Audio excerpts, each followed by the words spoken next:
Hello everyone, कैसे हैं आप सब। हमारे यूट्यूब चैनल नॉलेज हमें आप सभी का स्वागत है। इस वीडियो में हम आपके लिए लेके आए हैं कॉमर्शियल बैंक के बारे में, जिसमें हम आज की जो हमारी वीडियो है उसके अंदर हम कॉमर्शियल बैंक के बारे में पढ़ेंगे। कॉमर्शियल बैंक का मीनिंग क्या होता है, उसकी डेफिनेशन क्या होती है, ये आज हम छोटा सा टॉपिक इसके वीडियो के अंदर कवर करेंगे। तो इसके हम मीनिंग से शुरुआत करते हैं। ये आपका कॉमर्शियल बैंक का मीनिंग है, जिसमें लिखा है banks mean an institution which deals with currency. कि जो बैंक है वो आपकी ऐसी इंस्टीट्यूशंस हैं, ऐसी संस्था हैं जो क्या करती हैं, आपकी करेंसी के अंदर डील करती है, मुद्रा मुद्रा के अंदर क्या करती हैं, लेन देन करती है। मीन्स कोई भी ट्रांजेक्शन है वो क्या करती है, कैश में करती है। ठीक है। उसके बाद नेक्स्ट पॉइंट क्या कहता है, this institution accept people's money as deposit with itself and lends them as loan। कि ये जो आपके इंस्टीट्यूशंस होते हैं, ठीक है, ये आपके जो पीपल्स होते हैं उनके जो पैसा होता है, इनके पास जो रुपए होते हैं, जो मनी होता है, वो अपने पास क्या करते हैं, जमा के रूप में स्वीकार करते हैं, डिपॉजिट के रूप में क्या करते हैं, एक्सेप्ट करते हैं। और उनकी जो करेंसी होती है, जो उन्होंने डिपॉजिट करवाए होते हैं, ठीक है, उन्हीं डिपॉजिट पैसों को अगर किसी और को ज़रूरत है तो वो उसको क्या कर देते हैं, लोन के रूप में उधार दे देते हैं, लैंड्स दे देते हैं लोन के रूप में।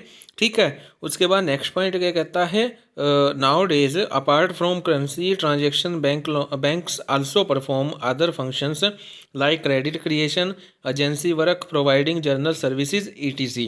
कि जो आपकी बैंकिंग जो इंस्टीट्यूशंस हैं, ठीक है, जो आपके बैंक्स हैं, वो क्या करते हैं, वो लेन देन का काम तो करते ही हैं, ट्रांजेक्शन्स तो वो करते ही हैं करेंसी का, साथ ही साथ वो कुछ एडिशनल जो वर्क है, जैसे आपका क्रेडिट क्रिएशन का हो गया, एजेंसी वर्क हो गया, और जर्नल सर्विसेज को प्रोवाइड करवाना हो गया।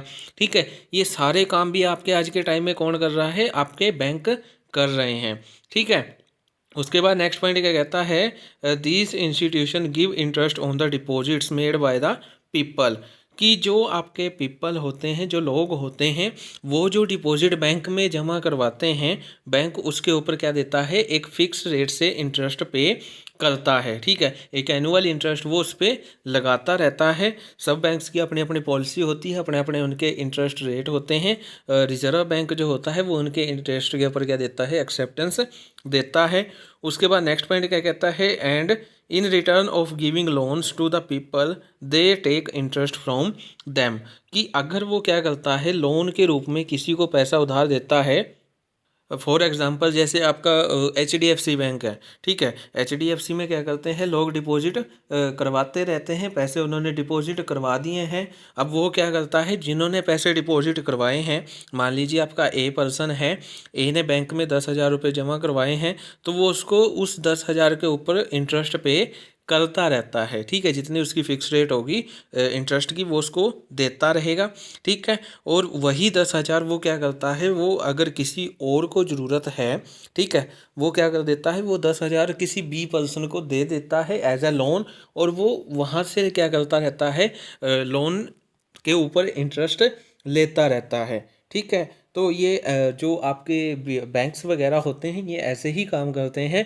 एक साइड से वो डिपॉजिट जमा करते रहते हैं, और CRR जो मतलब कि कैश रिजर्व रेशियो है, वो उनको मेंटेन करना पड़ता है, जितना कि रिजर्व बैंक ने ऊपर से डिटरमाइन किया है।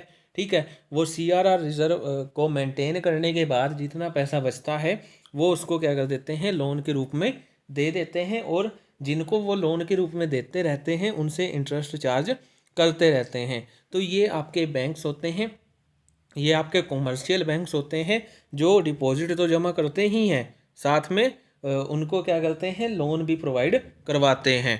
अब इसका मीनिंग हमने देख लिया है। मीनिंग के बाद इसकी डेफिनेशन आती है। डेफिनेशन फर्स्ट दी हुई है, according to Indian banking companies act.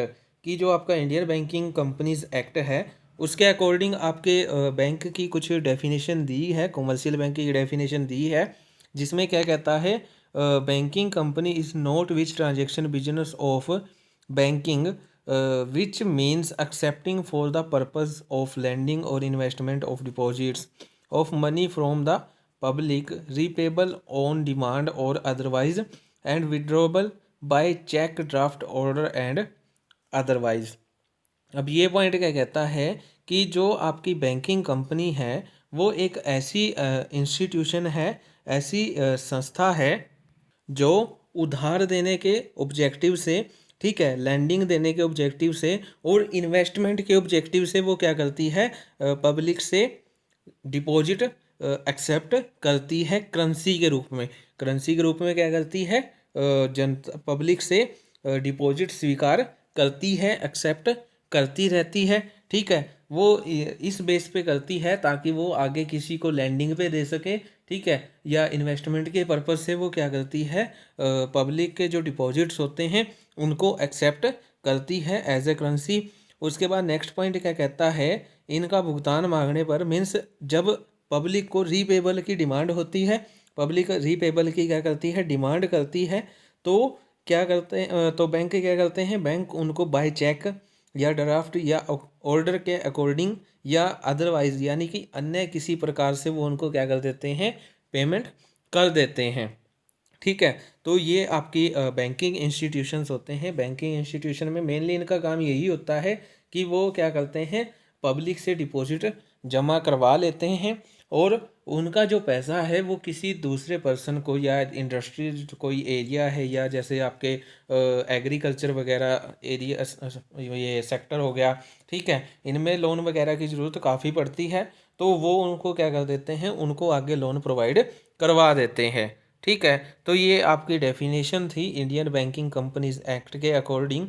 उसके बाद एक डेफिनेशन और दी गई है, definition according to business dictionary, कि बिजनेस डिक्शनरी यानी कि व्यवसाय शब्दकोश के अकॉर्डिंग आपकी जो कॉमर्शियल बैंक्स हैं उनकी क्या डेफिनेशन बनती है, ठीक है, जिसमें आपका क्या कहता है, bank refer to an establishment authorised by government, कि जो आपके बैंक्स होते हैं, ठीक है, उनसे तात्पर्य ऐसे संस्थान से है, ऐसे इंस्टीट्यूशन से हैं, ठीक है, जो सरकार द्वारा क्या होते हैं, ऑथराइज्ड होते हैं, इस्टेब्लिश्ड होते हैं, किसके लिए, टू एक्सेप्ट डिपॉजिट, डिपॉजिट करने के लिए, पे इंटरेस्ट, इंटरेस्ट को पे करने के लिए, क्लियर चेक, चेकों की पेमेंट करने के लिए, मेक लोन्स यानी कि ऋणों को प्रदान करने के लिए, act as intermediator in financial transactions, वित्तीय व्यवहार में जो भी मध्यस्थ हैं, ठीक है, उनके रूप में कार्य करने के लिए,